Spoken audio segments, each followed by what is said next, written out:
KNH News 24। 5 वर्षापासून फरार खून प्रकरणातील 2 आरोपी शेवटी जेरबंद।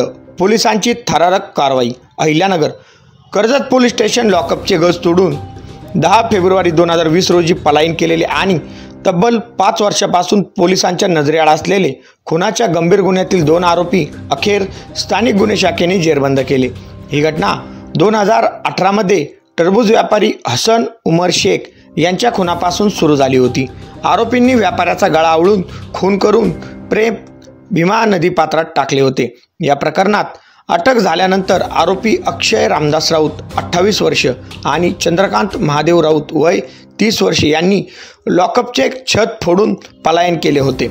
पोलीस अधीक्षक सोमनाथ गार्गे यांच्या आदेशानुसार पोलीस निरीक्षक किरण कुमार कबाडी यांच्या मार्गदर्शनाखाली विशेष पथकाने गुन्हा माहिती व व्यावसायिक कौशल्याचा वापर करून 13 ऑगस्ट 2025 रोजी पुणे जिल्ह्यातील पुलगाव MIDC परिसरातून दोन्ही आरोपींना ताब्यात घेतले।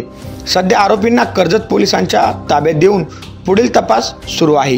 ही कारवाई स्थानिक गुन्हे शाखेचे पथकाने अत्यंत नियोजनबद्ध पद्धतीने पूर्ण केली आहे। KNH न्यूज 24 साठी राजेंद्र सूर्यवंशी।